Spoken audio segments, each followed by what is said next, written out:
വിഖ്യാത ശാസ്ത്രജ്ഞൻ ആൽബർട്ട് ഐൻസ്റ്റീൻ്റെ കഥയാണ് ഇത്. അദ്ദേഹം പ്രിൻസ്റ്റണിൽ നിന്ന് ട്രെയിനിൽ യാത്ര പോവുകയായിരുന്നു. ടിക്കറ്റ് പരിശോധിക്കുന്ന ആൾ ഐൻസ്റ്റീൻ്റെ അടുത്തേക്ക് വന്നു. താങ്കളുടെ ടിക്കറ്റ് എവിടെ? പരിശോധകൻ ചോദിച്ചു. ഐൻസ്റ്റീൻ തൻ്റെ പോക്കറ്റുകളിലും ബാഗിലും എല്ലാം പരതിയെങ്കിലും ടിക്കറ്റ് മാത്രം കണ്ടെത്താൻ കഴിഞ്ഞില്ല. അദ്ദേഹത്തെ ആകെ പാനിക്കായി, പരിഭ്രാന്തനായി. പരിശോധകൻ ഐൻസ്റ്റീൻ ആരാണെന്ന് തിരിച്ചറിഞ്ഞു. സാറ് വിഷമിക്കേണ്ട, എനിക്കറിയാം താങ്കൾ ആരാണെന്ന്. ടിക്കറ്റ് ഇല്ലെങ്കിലും കുഴപ്പമില്ല, താങ്കൾ യാത്ര ചെയ്തോളൂ.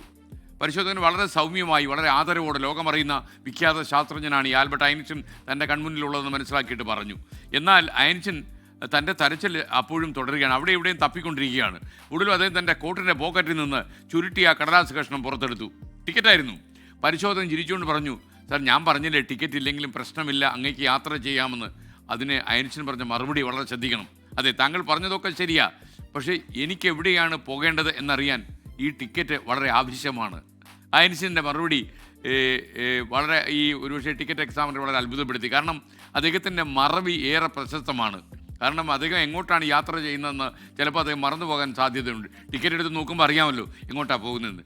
ഈ കഥ ലക്ഷ്യബോധത്തെപ്പറ്റി പറയാനാണ് പൊതുവെ ആളുകൾ ഉദ്ധരിക്കാറുള്ളത്.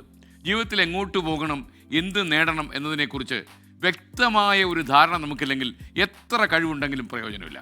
ഒരു ടിക്കറ്റ് ഒരു യാത്രയുടെ ലക്ഷ്യം കാണിക്കുന്നത് പോലെ നമ്മുടെ ജീവിതത്തിലും ഒരു ലക്ഷ്യമുണ്ടായിരിക്കണം. ആ ലക്ഷ്യമുണ്ടായാൽ മാത്രം പോരാ, ആ ലക്ഷ്യത്തിന് നന്മയുടെ വഴി സ്വീകരിക്കാൻ പറ്റുന്നതായിരിക്കണം. എന്ത് ലക്ഷ്യവും, ഇപ്പോൾ കള്ളക്കടത്തുകാരന് ലക്ഷ്യം ഉണ്ടാകും, ഏറ്റവും വലിയ കോടീശ്വരനാകുക, ഏതും കള്ളക്കടത്ത് ചെയ്യുക എന്നുള്ളത്. അതല്ല, നന്മയുടെ വഴിയിലൂടെ ലക്ഷ്യത്തെത്താനുള്ള പ്രവർത്തനം, അതോടൊപ്പം ലക്ഷ്യത്തെക്കുറിച്ചുള്ള സാമാന്യ ബോധവും. ചില ആളുകൾ പറയും the end justify the means എന്ന് പറയും. മാർഗം ലക്ഷ്യത്തെ സാധൂകരിക്കുമെന്ന് ആളുകൾ പറയും. ഒരിക്കലും മാർഗം നല്ലതല്ലെങ്കിൽ ലക്ഷ്യവും നല്ലതാകില്ല എന്നാണ് ബുദ്ധിയും വിവരമുള്ളവർ നമ്മെ പഠിപ്പിച്ചിരിക്കുന്നത്. മാർഗവും നന്നാകണം, ലക്ഷ്യവും നന്നാകണം.